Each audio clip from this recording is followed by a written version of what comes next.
I now give the floor to Ms. Joyce Msuya. Thank you, Madam President. Madam President, as we hope for a full cessation of hostilities and ultimately peace in Ukraine, the situation for civilians has continued to worsen since we last briefed the Council.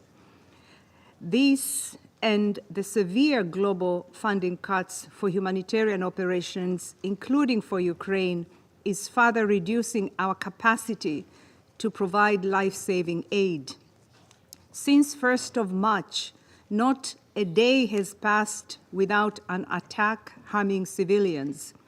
We are particularly appalled by the strikes countrywide on 7th of March that killed 21 civilians and injured many more, making it one of the deadliest days of this year.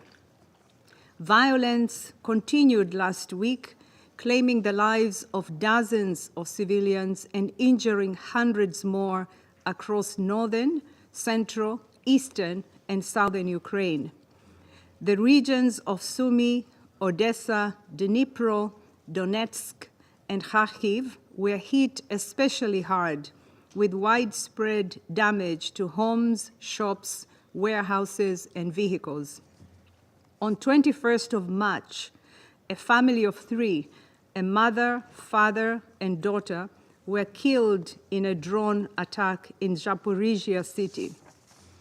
On 24th March, local authorities report nearly 100 civilians, including more than 20 children, were injured during a massive attack in Sumy city.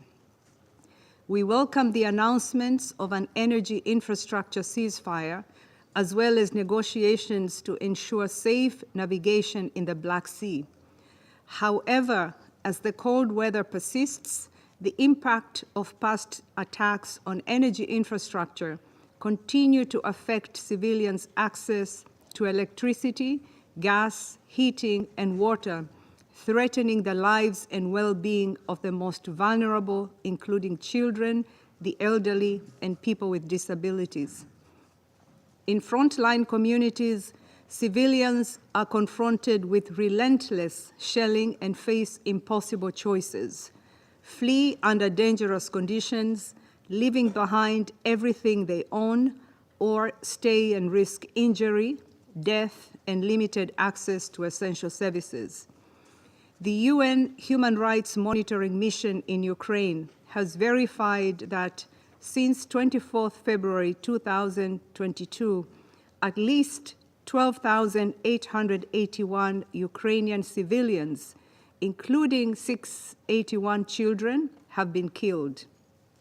Almost 30,500 have been injured. The actual numbers are likely much higher. The World Health Organization has now verified over 2,300 attacks affecting healthcare facilities, personnel, transport, supplies, and patients in Ukraine since February 2022. Madam President, we are deeply concerned by the human cost of continued fighting, not only across Ukraine, including in occupied areas, but also in parts of the Russian Federation. Media reports indicate civilian casualties and damage to civilian infrastructure in the Kursk, Belgorod, and Bryansk regions of the Russian Federation. I must remind all parties to take constant care to spare civilians and civilian objects, as international humanitarian law demands.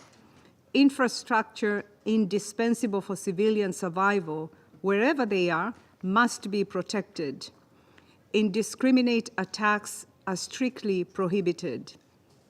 Madam President, across Ukraine, almost 13 million people need humanitarian assistance. More than 10 million Ukrainians have been forced to flee their homes, including 3.7 million who are internally displaced.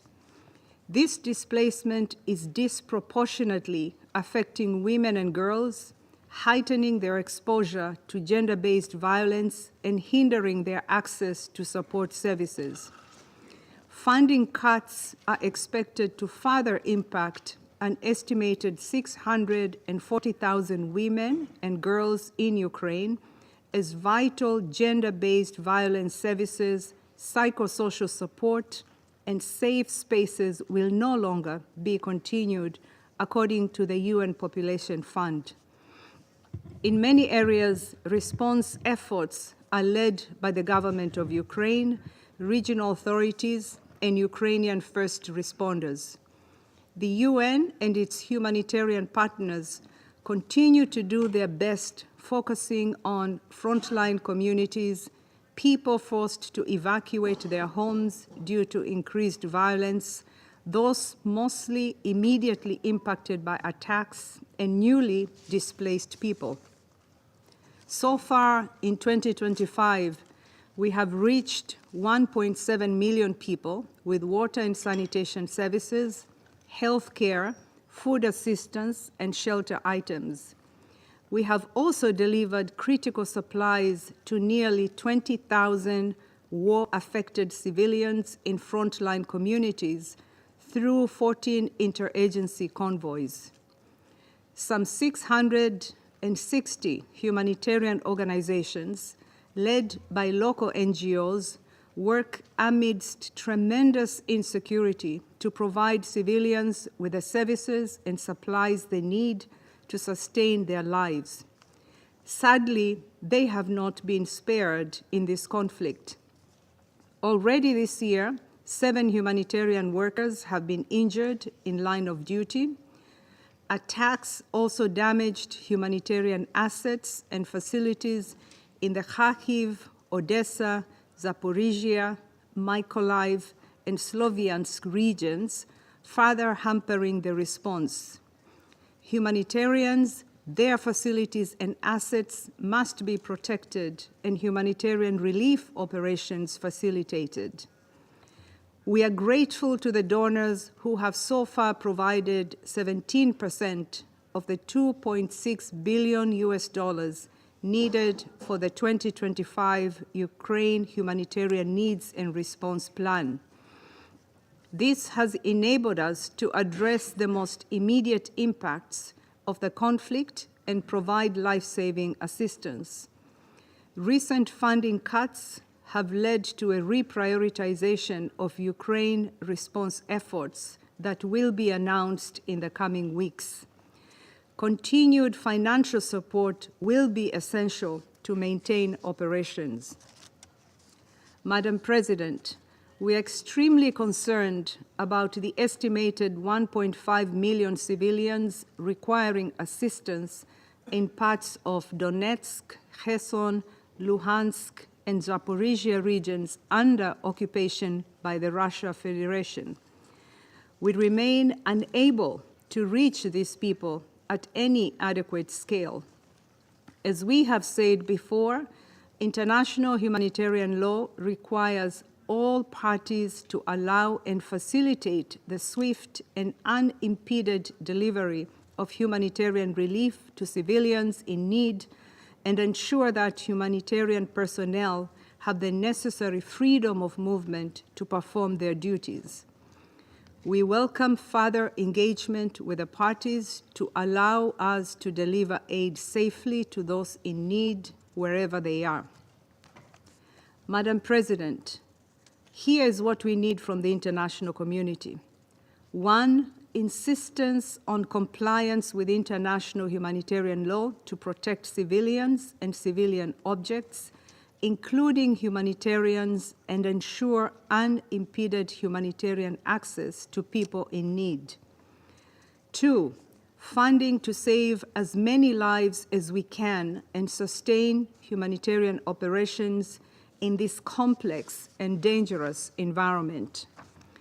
And 3, an end to this war, and until then, sustained efforts to ensure that humanitarian needs are a central part of discussions on a pause in fighting or longer-term agreement. Thank you, Madam President. I now give the floor to those council members who wish to make statements.